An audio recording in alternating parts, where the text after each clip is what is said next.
O Senhor esteja convosco. Ele está no meio de nós. Proclamação do Evangelho de Jesus Cristo, segundo João. Glória a vós, Senhor. Naquele tempo, Pedro virou-se e viu atrás de si aquele outro discípulo que Jesus amava. O mesmo que se reclinara sobre o peito de Jesus durante a ceia e lhe perguntara: Senhor, quem é que te vai entregar? Quando Pedro viu aquele discípulo, perguntou a Jesus: Senhor, o que vai ser deste? Jesus respondeu: Se eu quero que ele permaneça até que eu venha, o que te importa isso? Tu segue-me. Então, correu entre os discípulos a notícia de que aquele discípulo não morreria. Jesus não disse que ele não morreria, mas apenas: se eu quero que ele permaneça até que eu venha, que te importa? Este é o discípulo que dá testemunho dessas coisas que as escreveu. E sabemos que o seu testemunho é verdadeiro. Jesus fez ainda muitas outras coisas, mas se fossem escritas todas, penso que não caberiam no mundo os livros que deveriam ser escritos. Palavra da salvação. Que as palavras do Santo Evangelho perdoem os nossos pecados e permaneçam para sempre. Podemos nos sentar um pequeno instante?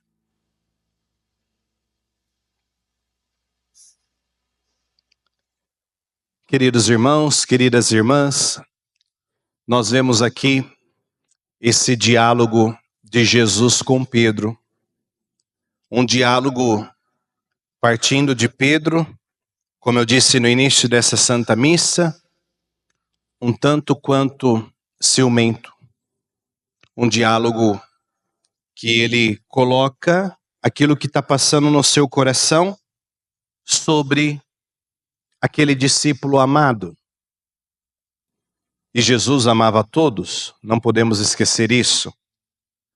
Mas aquele, como o próprio Evangelho disse, que estava ali naquele momento tão sublime da última ceia, que perguntou a Jesus quem o iria trair, reclinou a cabeça sobre o peito de Jesus.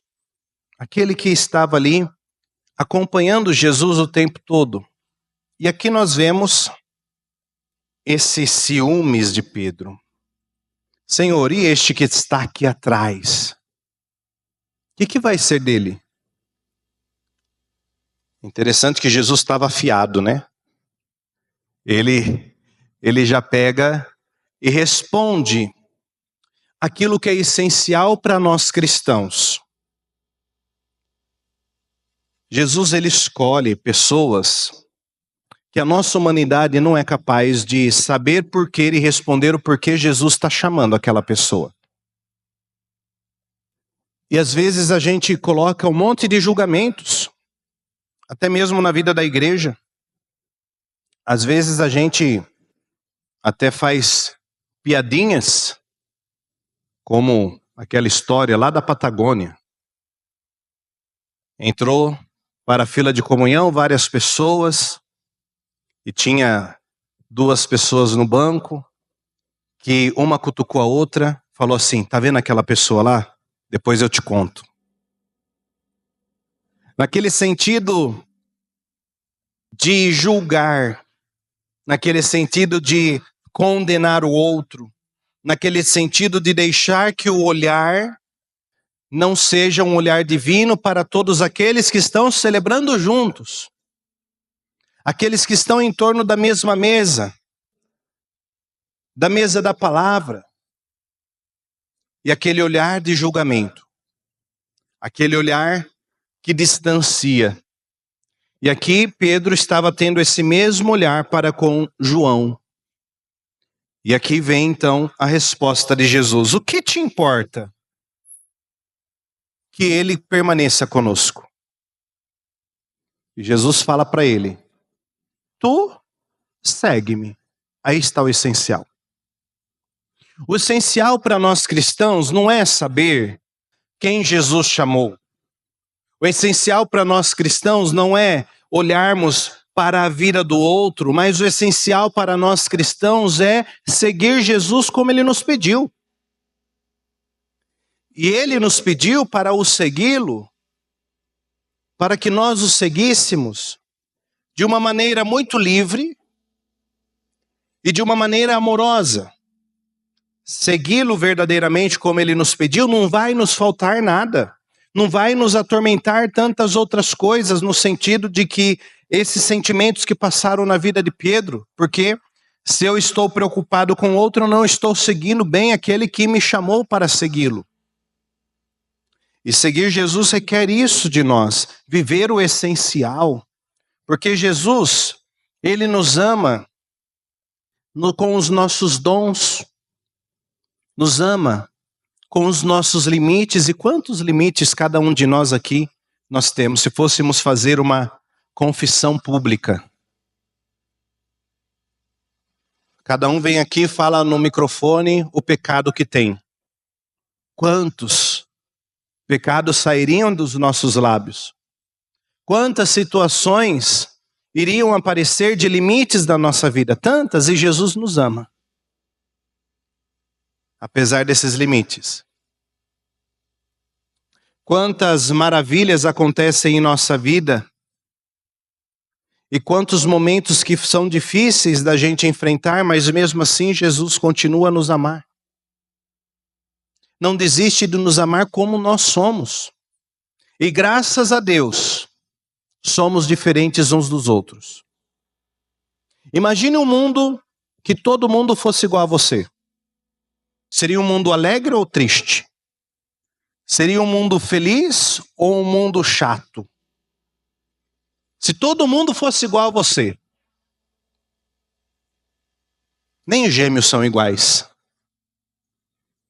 E nós temos essa grande característica nossa, de sermos diferentes na nossa limitação, não sermos iguais, cada um com a sua identidade, cada um com a sua impressão digital própria. E porque somos diferentes, podemos construir um mundo mais bonito e mais fraterno. Porque os dons que eu tenho, fulano ou ciclano não tem. Então eu vou completá-lo. Os dons que ele tem, eu não tenho.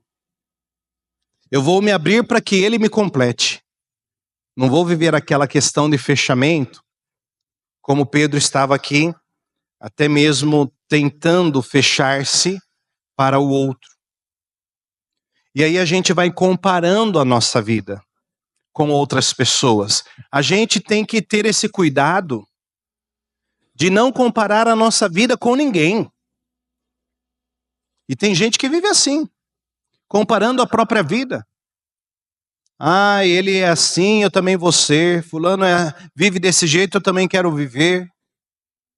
Nós temos o nosso modo de ser. E é isso que Jesus quer que nós sejamos. Ele não chamou pessoas iguais. Ele chamou pessoas diferentes para segui-lo. E é isso que importa para Jesus. Tu segue-me. Que te importa que ele permaneça que eu venha, até que eu venha? A nossa preocupação é essa. Segui-lo com o coração. Segui-lo com as nossas forças. Segui-lo com o nosso entusiasmo. E aqueles que estão seguindo Jesus também vão fazer comunidade conosco. Para a unidade. Um padre muito antigo, já falecido, ele sempre dizia assim: a diferença é para nos completar.